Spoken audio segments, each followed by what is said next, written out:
उसके बाद बीजेपी के गुंडों ने, जो उनके ऑफिशियल ऑफिस बेयरर्स हैं, इनके ऊपर जानलेवा हमला किया। पहले पुलिस ने इनके ऊपर अत्याचार किया, जिस अमानवीय तरीके से इनको अरेस्ट किया गया और इनके ऊपर बर्बरतापूर्वक व्यवहार किया गया, और उसके बाद फिर भी आंदोलन नहीं रुका तो ये इनके ऊपर जानलेवा हमला हुआ। दो चीजें हैं ये, एक जो सड़क है स्वर्णमाला प्रोजेक्ट, भारतमाला प्रोजेक्ट जो जोड़ रहा है बॉम्बे से। अब आप बताइए मेरे को कि दाहोद में जहां आदिवासी रहता है उसको आप कंपनसेशन अलग देंगे, और जो सूरत में आदमी रहता है उसको आप कंपनसेशन अलग देंगे। आदिवासी अपने आप को ठगा सा महसूस कर रहा है हर जगह। कांग्रेस पार्टी ने सिविल हॉस्पिटल बनाया, जिला अस्पताल, उस जिला अस्पताल को प्राइवेट हाथों में दे दिया आपने। आज वहां पीने के पानी की समस्या है, वहां पे कोई चिकित्सा की सुविधा नहीं है, वहां के जो स्कूल हमने खोले थे वो ऑलमोस्ट बंद हो चुके हैं, सड़कें इतनी जर्जर है, ऊपर से उनको संविधान में प्रदत्त अधिकारों को आप दे नहीं रहे, और उसके ऊपर दमन की नीति पे आप उतरते हो कि पहले पुलिस से आप अत्याचार करवाते हो और उसके बाद बीजेपी के लोग, ऑफिशियल पदाधिकारी, सबसे बड़ी बात एफआईआर दर्ज हुई है, आज कितने दिन हो गए, कोई गिरफ्तारी नहीं हो रही है। मेरा आरोप है भारतीय जनता पार्टी के प्रदेश अध्यक्ष CR पाटिल, उनके इशारे पर इनको, क्योंकि वो नवसारी से सांसद हैं, उसी जोन में रहते हैं वो, और उनके इशारे पर इन पर हमला हुआ। और CR पाटिल के बारे में मैं इतना कह सकता हूं कि बनारस का काम वो संभाल रहे थे, पूरे चुनाव का।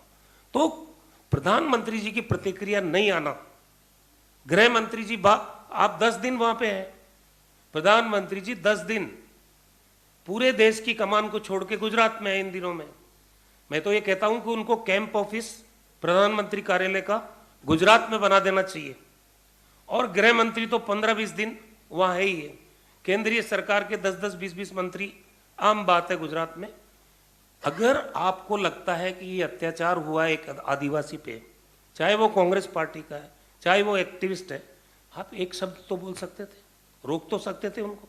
ये मौन सहमति प्रधानमंत्री की और गृह मंत्री की है इसमें, और इस तरह से अत्याचार करके आदिवासी के आवाज को नहीं दबाया जा सकता। दूसरी बात, हमारे एक दलित नेता है वहां, जिग्नेश मेवानी, अभी हमारे 2 जगह पर वहां सांप्रदायिक तनाव की घटनाएं हुई।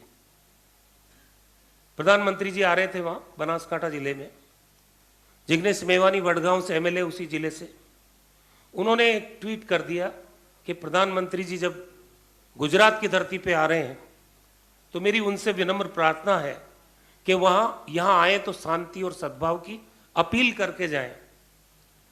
तो शांति और सद्भाव की अपील तो प्रधानमंत्री जी ने नहीं की, लेकिन रात के अंधेरे में 2 बजे जिग्नेश मेवानी को आसाम में केस दर्ज होता है, रात के अंधेरे में उसको एक अपराधी की तरह अरेस्ट किया जाता है, उसके साथ बदसलूकी की जाती है, और रात को 3 बजे उसको एयरपोर्ट लाके उसको आसाम ले जाया। आसाम में भी जहां पे तनावग्रस्त इलाका रहा लंबे समय से, वहां पे पुलिस स्टेशन पे उसको टॉर्चर किया जाता है, और महिला कांस्टेबल से उसके खिलाफ केस दर्ज करवाया जाता है, 2-2 केस, ताकि एक मुकदमे में जमानत हो तो दूसरे में गिरफ्तार हो जाए।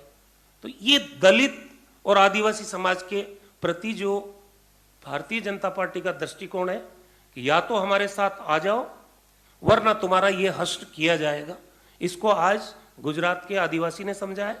और मैं तो ये कहूंगा कि आदिवासी विरोधी मानसिकता की सरकार है, और पूरे गुजरात का आदिवासी समझ चुका है इसको। प्रधानमंत्री जी बहुत करेंगे भी आने वाले समय में, आदिवासियों के प्रेम का आलाप करेंगे वो, मुझे मालूम है क्या क्या प्रोग्राम है उनके इस बारे में। लेकिन अब बीजेपी को कोई भी प्रेम या कोई घोषणा मदद करने वाली नहीं है, क्योंकि पब्लिक समझ चुकी है कि कौन सा स्टेप क्यों उठाया जा रहा है। आज अगर बीजेपी की गुजरात में सेहत ठीक हो तो देश के प्रधानमंत्री को 10 दिन वहां रुकने की जरूरत नहीं है, गृह मंत्री को रुकने की जरूरत नहीं है, गली गली घूम रहे हैं प्रधानमंत्री जी और किस तरह से कमेंट कर रहे हैं कि एक पार्टी को क्या बोल रहे हैं।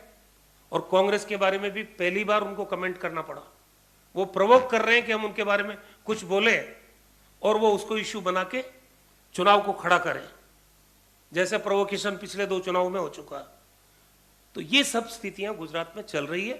मैं अनंत पटेल जी से कहना चाहूंगा, क्योंकि मैं आप सबको निवेदन करना चाहता हूं कि कांग्रेस पार्टी ने बहुत ढंग से तैयारी की है वहां। और आदिवासी एरिया में भी राहुल गांधी जी की लाखों की संख्या में लोगों की मीटिंग हुई। हमारा द्वारका में चिंतन शिविर हुआ, शानदार 3 दिन का। और अभी 5 सितंबर को रिवर फ्रंट पे जब राहुल जी आए, हमारा जो बूथ लेवल का वर्कर था उसको हमने सिर्फ आमंत्रित किया था। कम से कम 50,000 से ज्यादा रिवर फ्रंट पे गैदरिंग थी। जबरदस्त उत्साह है, पूरी पार्टी एकजुट है। और आने वाले समय में, क्योंकि एक परसेप्शन बनाया जा रहा है, साजिश है, परसेप्शन बनाया जा रहा है कि कांग्रेस तो कहीं नहीं है। मैं रिजल्ट आएगा जब बात करूंगा, मेरा दावा है, हमारी सारी लीडरशिप यहाँ बैठी है, हम 125 प्लस सीट जीत के गुजरात में सरकार बनाएंगे। ये जो आम आदमी पार्टी की बात की जा रही है, ये गोवा में गए थे, परसेंटेज वोट आया 6% से उन्होंने कांग्रेस को रोक दिया सरकार बनाने के लिए। ये उत्तराखंड में गए थे, 5% वोट आया इनके, इन्होंने कांग्रेस को सरकार बनाने से रोक दिया। आप कैलकुलेट करके सीट वाइज देख लेना। ये वहां भी, इसीलिए हम बोल रहे हैं, आम आदमी पार्टी हो चाहे AMIM हो, दोनों भारतीय जनता पार्टी की बी टीम है। और गुजरात में इनका कोई कैडर नहीं है, मैं आपको बताता हूँ। ना इनका जिला अध्यक्ष है, ना इनका ब्लॉक अध्यक्ष है, ना पार्टी का कोई बूथ पे कैडर है तो सिर्फ पेड वर्कर है, जिसको ये पेमेंट करते हैं और वो वारंटी कार्ड के नाम से जगह जगह घूम के बांटते फिर रहे हैं। जो भी खराबा करने आए ये गुजरात की जनता को भी हमने समझा दिया है कि जो भी खराबा करने आए ये कांग्रेस पार्टी का नुकसान करने आए दोनों। अब की बार वो नुकसान भी नहीं होने दिया जाएगा। हमने पूरी तैयारी की है। हमारा सीट डिस्ट्रीब्यूशन का काम, स्क्रीनिंग कमेटी पूरी हो गई, पैनल तैयार है। 26 तारीख को CEC की मीटिंग होगी। होपफुली हम इस महीने के आखिर तक पहली लिस्ट जारी करेंगे। तो कांग्रेस पूरी ताकत के साथ वहां लड़ रही है और आने वाले समय में आप बड़े बड़े प्रोग्राम भी आप देखेंगे। राहुल जी भारत जोड़ो यात्रा में बिजी हैं, लेकिन हमने उनसे भी आग्रह किया है, प्रियंका जी से भी आग्रह किया है, समय वो देंगे हमको भी।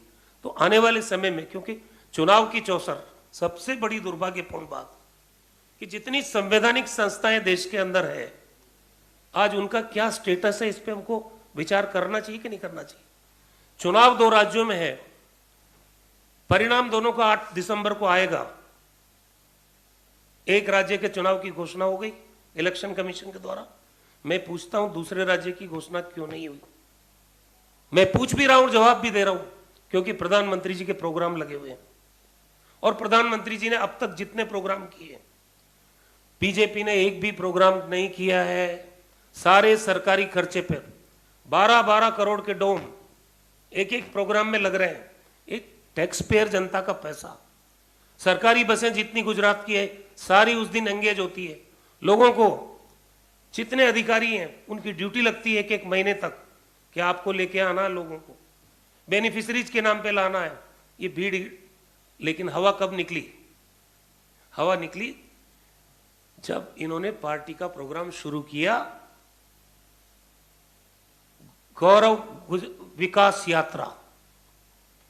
और वो JP नड्डा जी महसाना गए, अमित शाह जी अहमदाबाद गए। इनसे पूछो 10 दिन की यात्रा थी, 8 दिन में क्यों खत्म कर दी? और 400 आदमी, कहीं 100 आदमी। और मोरबी में जाते जाते पीयूष गोयल जी ने तो कसम खा ली, मुझे गुजरात कभी नहीं जाना है। पूछ लेना पीयूष गोयल जी से। वहां 500 लेडीज पानी के मटके लेके और निकलने नहीं दिया इनको। और इस विरोध को देखते हुए इन्होंने वापस रद्द की उस यात्रा को। पहला प्रोग्राम बीजेपी का, एक प्रोग्राम किया था कमलम में 5 राज्यों के चुनाव होने के जस्ट बाद दूसरे दिन 11 मार्च को, वो पार्टी का प्रोग्राम था। दूसरा प्रोग्राम ये आया जो अटर फेल्योर है और पब्लिक तमाशा देख रही है पूरी जगह। इसलिए मैं आज कहता हूं कि गुजरात में बीजेपी के खिलाफ जबरदस्त आक्रोश है। चाहे आप मुद्दे बहुत हैं, महंगाई की, बेरोजगारी की, ड्रग ट्रैफिकिंग का सेंटर बन गया, आप इलिसिट लीकर हो, गुजरात में आप डोर स्टेप पे शराब लीजिए। ये है, 22 पेपर लीक हुए, कोई भर्ती हुई नहीं है, कानून व्यवस्था लचर है, सड़कों की हालत खराब है। कोविड में जितना मिसमैनेजमेंट वहां पे हुआ गुजरात में, उसका नतीजा था कि 1 साल पहले पूरी की पूरी सरकार को बदला इन लोगों ने। चीफ मिनिस्टर, पूरी कैबिनेट, हिंदुस्तान की राजनीति में ये पहला उदाहरण होगा जहां पूरी सरकार निकम्मी मानते हुए 4 साल जिन लोगों को आपने मौका दिया, वो लोगों को आपने एक झटके में निकाला, कोई तो बड़ा कारण होगा।